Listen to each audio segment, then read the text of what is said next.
Okay, so I want to talk about mutual information from information theory. So, mutual information tells us how much knowing one variable result reduce the uncertainty of another variable. If we have two variables x and y, so this is the formula for mutual information, which says that we are taking each instance of x and each instance of y. We're taking what is the probability of the joint probability of them, multiplying by the log of this probability divided by px times py, and we're taking all of the options for x and all of the options for y, and we will see an example later. We can do it discretely and we can do it on a continuous variables. And another formula that present the mutual information is the entropy of x plus entropy of y minus entropy of x and y. And you can understand that if x equals y, they are the same, so the entropy of x and y will be the entropy of one of them, and we will be left with just one of them as the mutual information. Namely, if, okay, maybe we'll see it in the example. So let's see an example. Okay, so we have favorite fish, which can be pizza, salad, steak, and a favorite dish, and we can have dietary preference. We will see what is the mutual information between these two categories, and we will calculate it. And you can see here, and we will get the result. What is the mutual information between the two? We'll get 0 point whatever, which indicates that the amount of information shared between a person's favorite dish and their dietary preference. This means that I can get a little bit of uncertainty reduction using this, but not total, because if x and y were completely independent, the mutual information would be zero, namely knowing about one, if they are completely independent, knowing about one won't help me, won't reduce the uncertainty of the other, therefore the information, mutual information will be zero. But if knowing x will determine completely y, so the mutual information would be equal to the entropy of just one of them. So let's see an example. So the probabilities. So favorite dish pizza, vegetarian, this is the probability. Favorite dish pizza, non-vegetarian, this is probability. Salad, vegetarian, this is probability, and so on.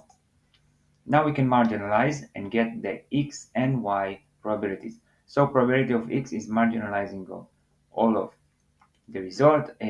Probability of pizza is the marginalization of 0.15 and 0.25.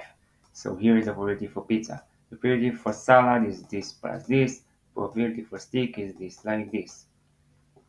Now probability of vegetarian is this, and this. Probability of non-vegetarian is the sum of this one, and that one, as you can see here. Now we can calculate the mutual information using the formula we showed before, and this is here, and we can calculate it. So each term, so pizza vegetarian, the probability will be here.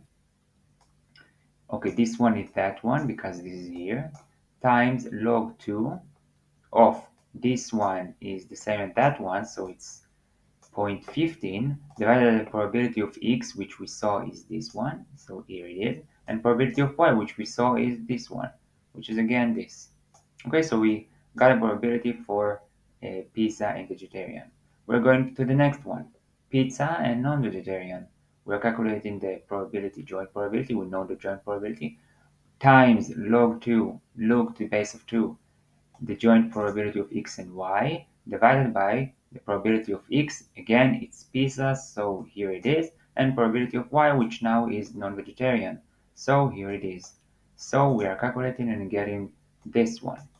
Again, we are moving to salad and vegetarian, this one times again divided by this times a vegetarian times this. Okay, getting. Okay, so we are calculating all of them, we are summing them up, and we are getting the mutual information. Again, that tells us that the mutual information of bits indicate the amount of information shared between a person's favorite dish and their dietary preference. They are quantifying the reduction in uncertainty about one variable when we know the other. Namely, when we know one of them, we have a reduction of uncertainty of this amount. And if it was totally or completely determined, we will get just equal to one of the entropies of the options. Okay, so what does it say if we have this result? Knowing someone is vegetarian reduces the uncertainty about their favorite dish, and the other way around. If I know the favorite dish, like stick, it reduces the uncertainty about the dirty preference, likely non-vegetarian. Likely non-vegetarian stick, non-vegetarian most more probably. Okay, now it's not perfect, how we can see it, because vegetarian and non-vegetarian can enjoy pizza, so there is some uncertainty. And if we knew that if he is vegetarian he totally agree that he loves pizza, but if he's non-vegetarian he won't love pizza, so we have a much better uncertainty, much lower uncertainty. But now we don't really know, so we have a little bit of uncertainty, but it helps because if he loves pizza, I know that he's more probably a non-vegetarian than a vegetarian, but not totally, not 100%. Okay? Okay. So, uh, we can use the mutual information in some fields, as you can see here. For example, feature selection machine learning, if we have two features that have mutual information that is higher, therefore they are more informative to each other. Knowing one is more informative to knowing the other. It reduced the uncertainty. Okay, so this was about mutual information theory. Thanks for Perplexity for the doing the writing. If there are any mistakes or corrections, please correct me. And that's